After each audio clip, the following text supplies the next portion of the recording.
어느 날 한 도시에서 대형 트럭이 이 지하로의 입구로 이렇게 들어가다가 그냥 꽉 끼어버렸습니다.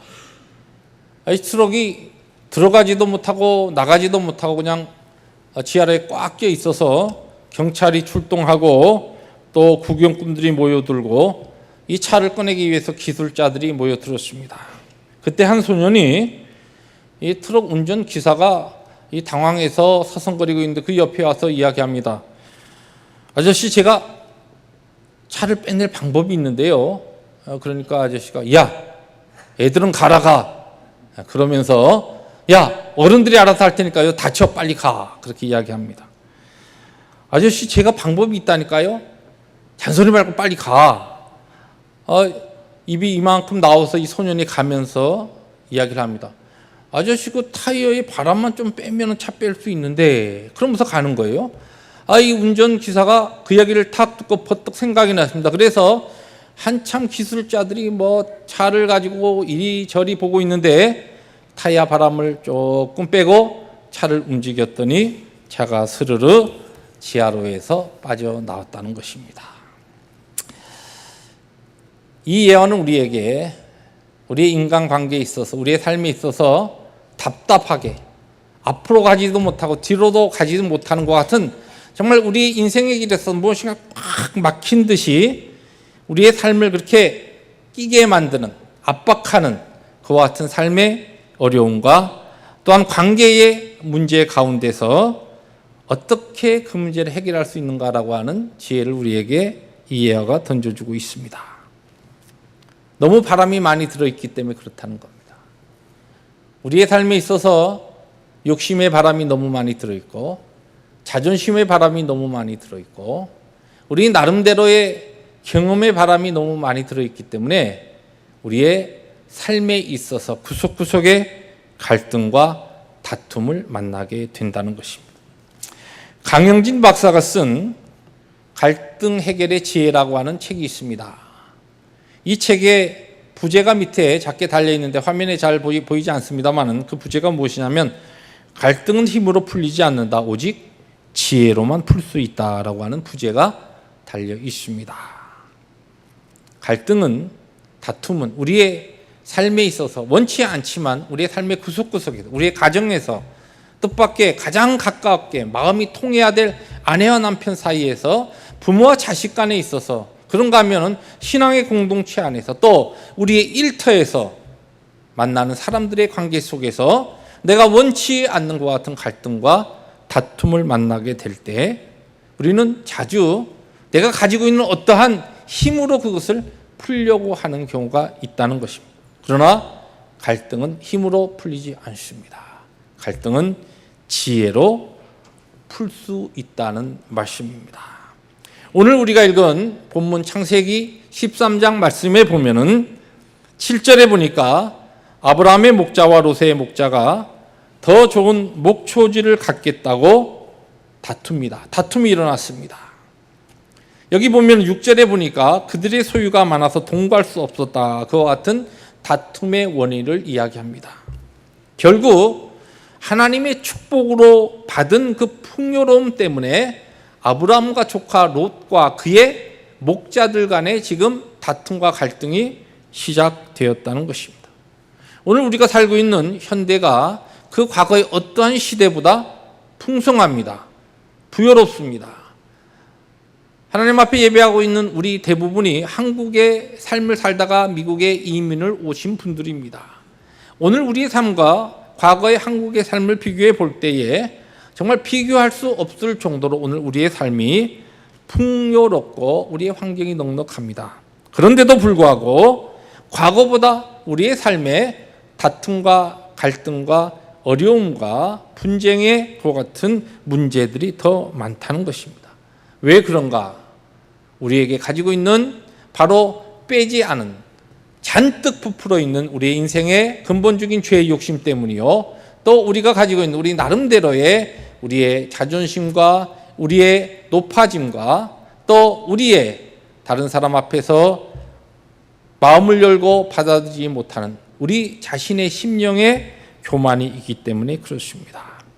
오늘 우리가 본문을 통하여서 그러면 이 아브라함은 어떻게 믿음의 사람으로서 또 우리의 믿음의 조상으로서 우리에게 믿음은 이러한 것이다고 본을 보여준 우리의 신앙의 하나의 모델로서 이 갈등을 어떻게 해결하는가라고 하는 것을 본문 말씀을 좀 면밀하게 살펴보면서 거기에 대한 지혜를 얻고자 합니다.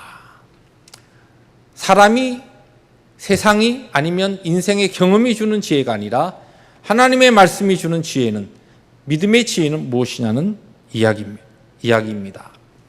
첫 번째, 오늘 본문을 통해서 우리가 찾아볼 수 있는 것은 갈등과 문제가 발생할 때에 우리의 삶의 구석구석에서 크고 작은 다툼이 나타날 때는 먼저 찾아가되 잘못을 따지지 말라는 것입니다. 오늘 아브라함이 그것을 보여주고 있습니다. 아마 이 지금 자기의 목자들과 롯의 목자들이 지금 싸움이 일어났다, 야단하고 이 목자들 간에 분쟁이 일어나서 그냥 말로만 싸운 것이 아니라 모르겠습니다. 성경은 자세히 기록되어 있지 않지만 이 목자들이 밀고 달고 또 당기고 하다가 어떠한 또 린치도 이루어졌는지 모르겠습니다. 하여튼 이 소식을 듣고서 아마 아브라함이 많이 생각했을 겁니다.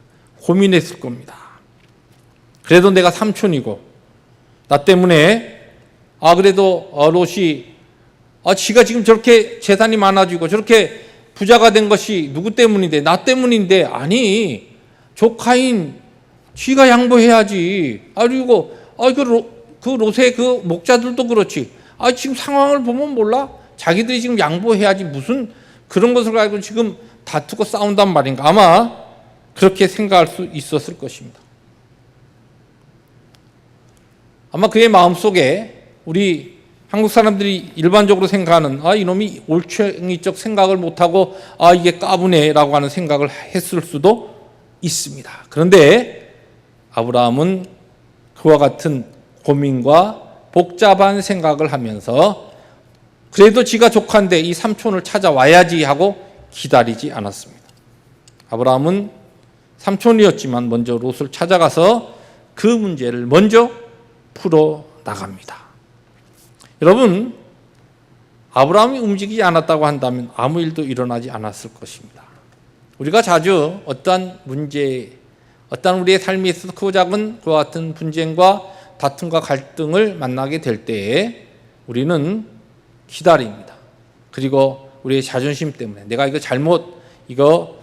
내가 가지고 가서 이 문제를 내가 풀면 내가 숙이고 들어가는 건데 그럴 수는 없지. 한번 숙이고 나면 앞으로 계속 숙여야 되는데 안 돼 하고서 고집을 부리고 기다립니다. 그러면 일이 해결되지 않습니다. 풀어지지 않습니다. 하나님께서 우리에게 주신 거룩한 지혜를 또한 하나님이 하시는 일을 경험할 수가 없습니다. 믿음의 사람이 먼저 가야 합니다. 그리고 그 문제를 풀어야 합니다. 그런데 그 문제를 풀 때에 중요한 것은 네가 가만 생각해봐라. 네가 갈대 우르에서 나 따라와가지고 이 가나안 땅에 와서 우리가 어려움 당하고 이 흉년 피해서 애국까지 내려왔다 또 올라오고 이래 하는 가운데 너 지금 이렇게 재산 부러진 게 누구 때문이야? 생각해봐. 나 때문이 아니야. 그런데 어떻게 네가 이럴 수 있어? 하면서 잘못을 사리적으로 이치에 맞춰서 따지지 않았습니다. 중요한 것은 우리의 어떠한 삶에 있어서 만나는 크고 작은 다름을 만날 때 잘못을 나는 여기까지, 당신은 여기까지 맞춰보면 절대 해결책이 없습니다. 왜냐하면 죄로 인하여 어두워진 우리 인생은 하나님의 거룩하신 지혜의 조명을 받지 않고서는 우리 누구나 다 항상 내 편에서 생각하기 때문에 그렇습니다. 절대로 상대방의 편에서 상대방의 입장에서 생각하는 것이 거의 불가능합니다.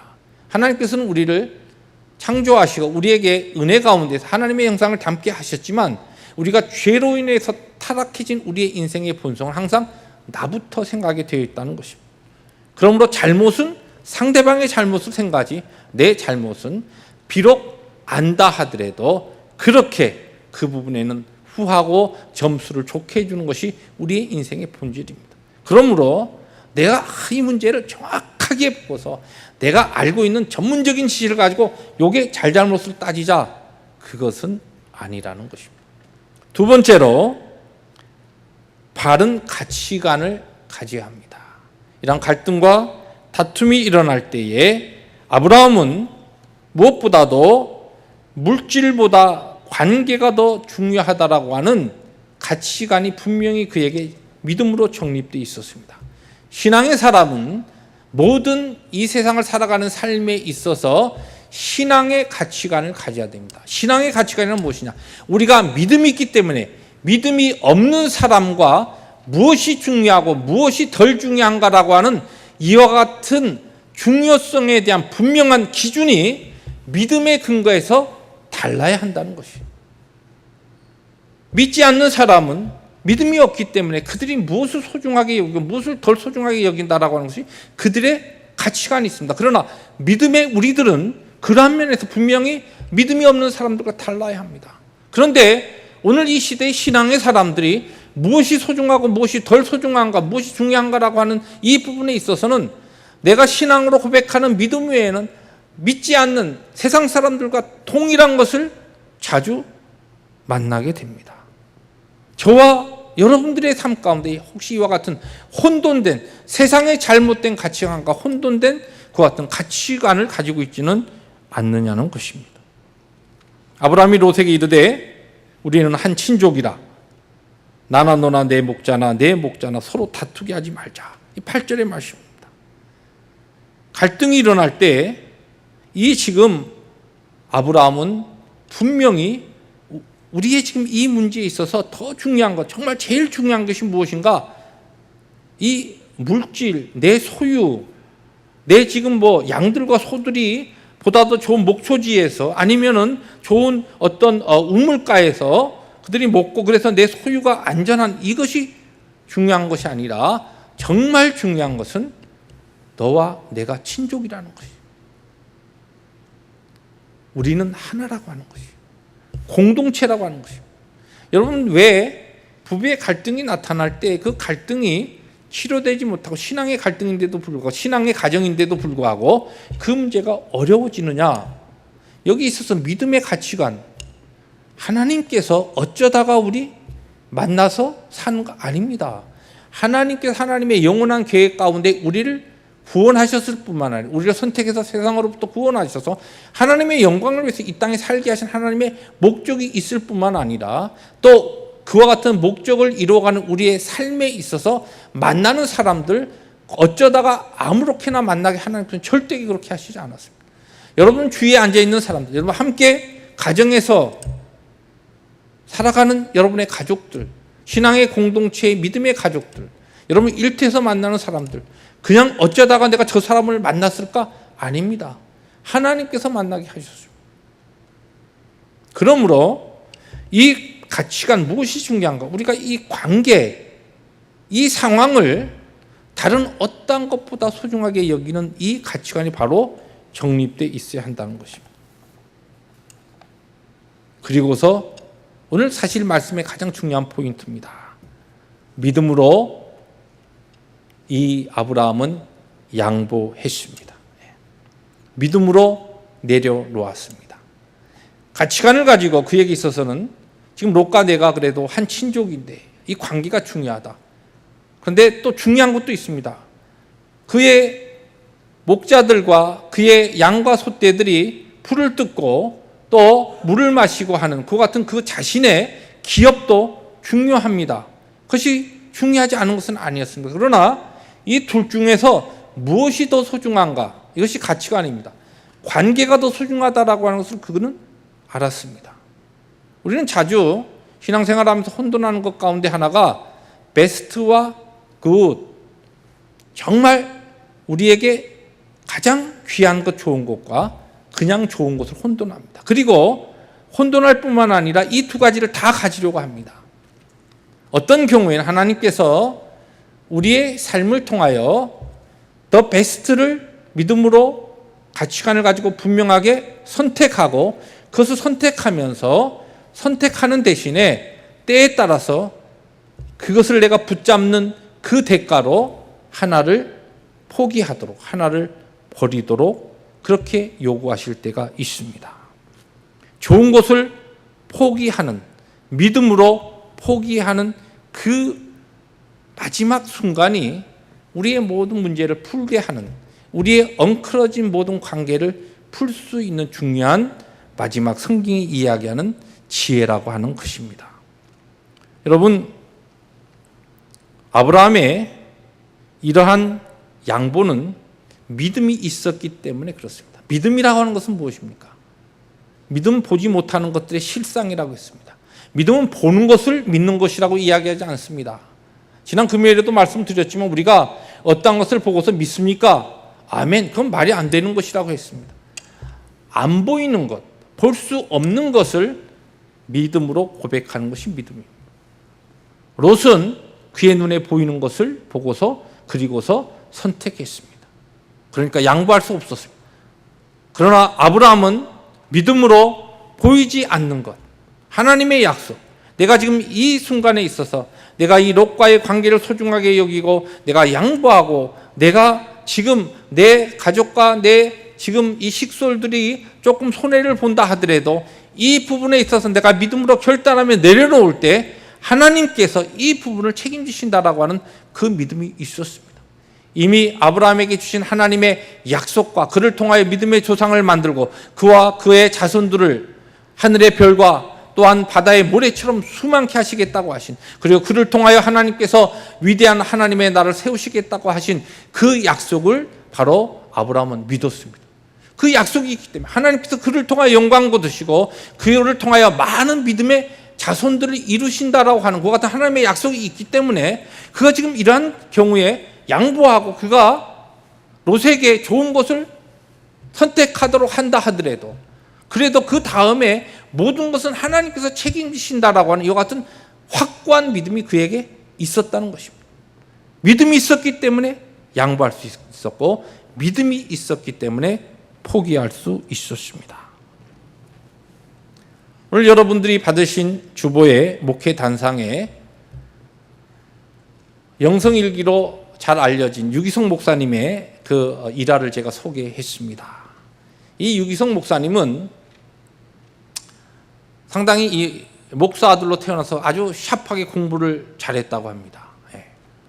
목사 아들이 다 공부 잘하는 건 아닌데 아마 이 유기성 목사님 공부를 아주 잘했던 것 같아요. 그런데 이제 신학대학을 가야 하는데 하나님 앞에 서운하고 목회자가 되게 신학대학을 가려고 하는데 뭐 지금은 조금 그 많이 격차가 줄어들었지만 그 목사님이 대학을 진학할 때 일반 대학보다 좀 학력이 모자라도 신학대학에 들어갈 수 있었어요. 그러니까 자기가 신학대학에 들어가면 다른 사람들이 아이 저 유기성이 저 공부 되게 못해갖고 신학대에 갔구나 이런 소리 들을까 봐 공부를 열심히 해서 수석으로 감신대 입학을 했습니다. 그리고 수석으로 졸업했습니다. 공부를 하면은 아주 더 특별히 은사가 있었던 것 같습니다. 그리고서 이제 감신대학은 신학과정이 대학 마치면 2년입니다. 일반적으로 이제 장로 신학대학들은 7년 과정인데 거기는 6년이 전체인데 이제 마지막 2년 석사 과정을 공부하면서 3학기를 끝내고 마지막 학기를 남겨두었는데 새벽 기도를 하고 있는데 하나님께서 하루는 그에게 말씀하셨어요. 네 그 석사 학위를 나에게 바칠 수 없느냐. 그 마음에 하나님의 음성을 듣고서 이 유기성 그때는 신학생이죠. 신학생이 고개를 흔들었습니다. 아이 도대체 이게 무슨 얘기인가. 아이 말도 안 되는 소리입니다. 하나님께서 그의 마음에 재차 계속적으로 말씀하십니다. 네가 석사학위를 나를 위해서 내려놓으라. 바치라는 것입니다. 그래서 그 하나님의 그 마음에 들려주시는 음성을 그가 바꿔서 선배 신학생들과 또 선배 목사님들에게 상담을 했습니다. 제 마음에 이런 조금 하나님께서 이런 마음 깨달음을 주신데 어떻게 해야 되죠? 선배 목사님들이 야 내려놓아도 끝마치고 내려놓아도 돼. 그러니까 한 학기 남았으니까 하라는 겁니다. 고민하면서 며칠을 보내는데 막 너무 힘든 거예요. 이거 하나님의 그 음성에 예스를 대답을 안 하니까 자기의 마음이 너무 괴로운 겁니다. 내가 한 번 금요일이 되었는데 얼마나 그것으로 고민했는지 막 몸에서 열이 막 뜨끈뜨끈 납니다. 도저히 이러다가 내가 죽겠다는 생각이 들어서 하나님, 제가 석사학위를 내려놓겠습니다. 그렇게 하나님 앞에 서원을 합니다. 그러니까 막 얼마나 그렇게 서원하는데 막 원통하고 막 억울하고 막 그런지 막 그걸 하면서 막 이 유기성 목사님이 막 펑펑 운 거예요. 아이고 막 대성통곡을 하면서 그런데 그렇게 하나님 앞에 서원하고 한바탕 울고 났더니 열이 쫙 내렸어요. 성령님께서 그의 마음에 잘했다, 그런 이 확답을 주셨습니다. 그리고서 학교에 가서 자퇴원서를 냅니다. 제가 아마 그 기록을 제가 정확히 기억 못하는데 아마 그분이 그때 광림교회 부목으로 있었던 것으로 제가 압니다. 이 광림교회 부목으로 있을 때, 그리고 이제 부목으로 가서 사역을 계속합니다. 그래서 부산에 있는 한 중형교회 담임 목사로 청빙을 받습니다. 아주 오래된 전통적인 교회인데, 그래서 사역을 하다가 안산 광림교회에 와서 사역하고, 지금은 분당 선안 목자교회, 아주 큰 대형 교회로, 아주 감리교회 중에서 정말 건강하게 세우는 것 같은 교회에 지금 담임 목사로 목회하고 있습니다. 그런데 그 목사님을 그 선안 목자교회에서, 분당 선안 목자교회에서 청빙하러 왔을 때 그 장로님들이 그 목사님에게 그와 같은 이야기를 했습니다. 우리가 목사님을 청빙하는 것은 목사님이 박사 학위가 있어서가 아니라 목사님이 하나님을 위해서 석사학위를 내려놨기 때문에 우리가 목사님을 담임 목사로 청빙하기로 했습니다.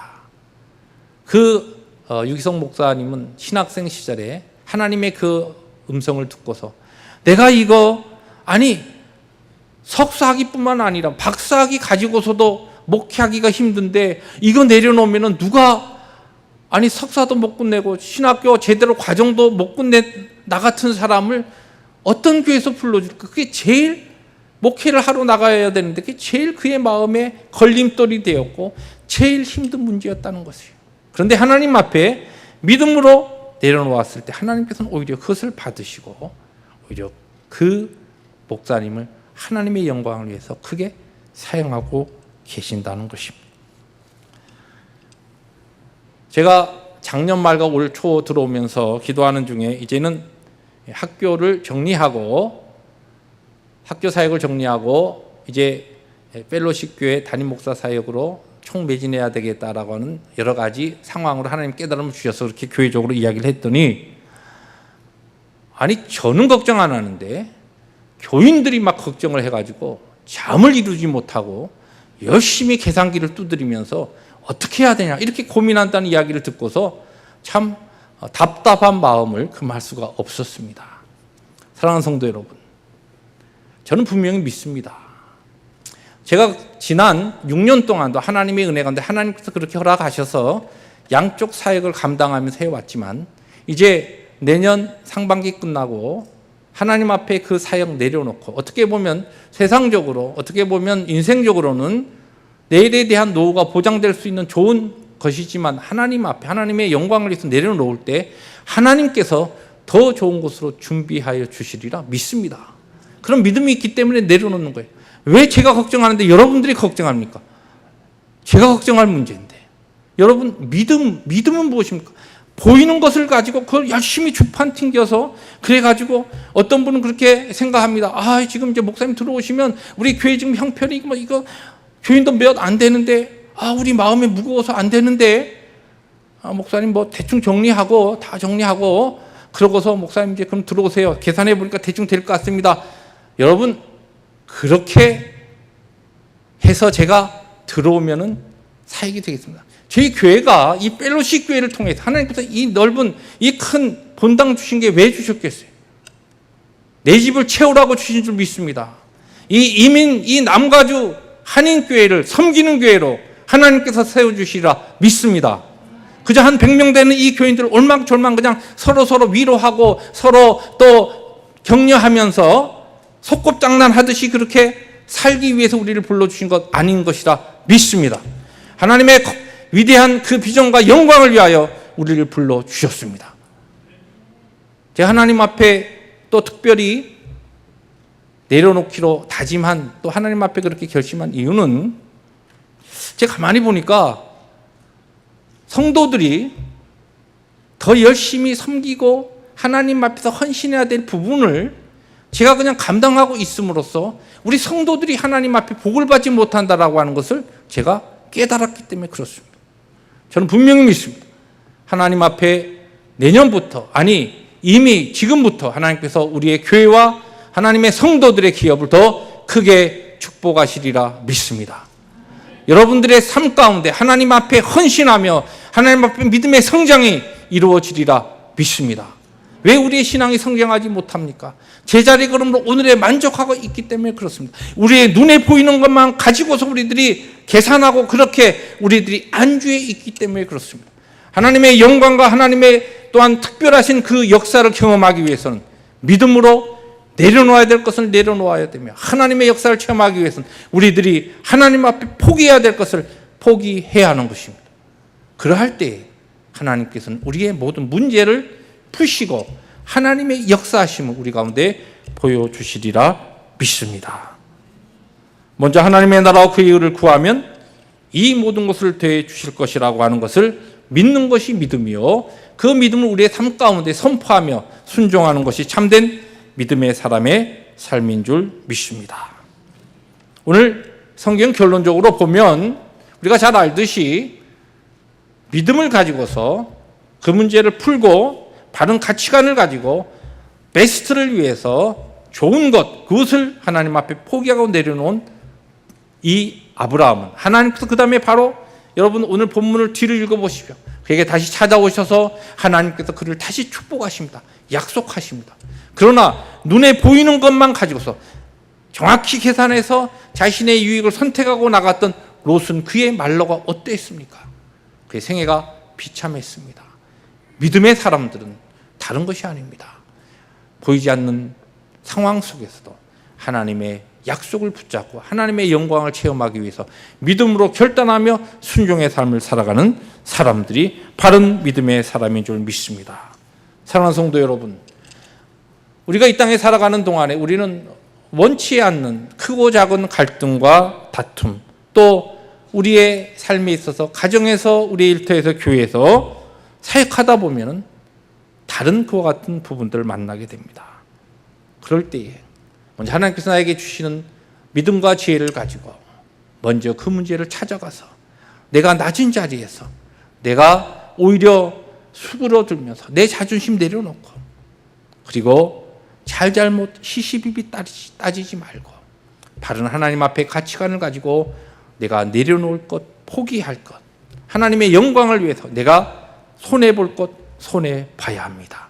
그러나 그것은 절대로 양보가 아니요 영원한 손해가 아니요 하나님께서 우리에게 주신 하나님의 영광을 체험할 수 있는 놀라운 기회인 줄 믿습니다. 이것이 바로 하나님께서 오늘 본문 창세기 13장을 통하여 우리에게 가르쳐 주시는 지혜요, 하나님의 백성들이 믿음으로 살아가야 될 삶의 모습과 방식인 것입니다. 말씀을 증거한 부족한 종과 하나님의 교회 모든 성도들이 우리의 모든 상황 속에서도 믿음으로 바로 반응하여서 하나님의 영광을 체험하는 모든 성도들 되시기를 주의 이름으로 축복합니다. 기도하십니다.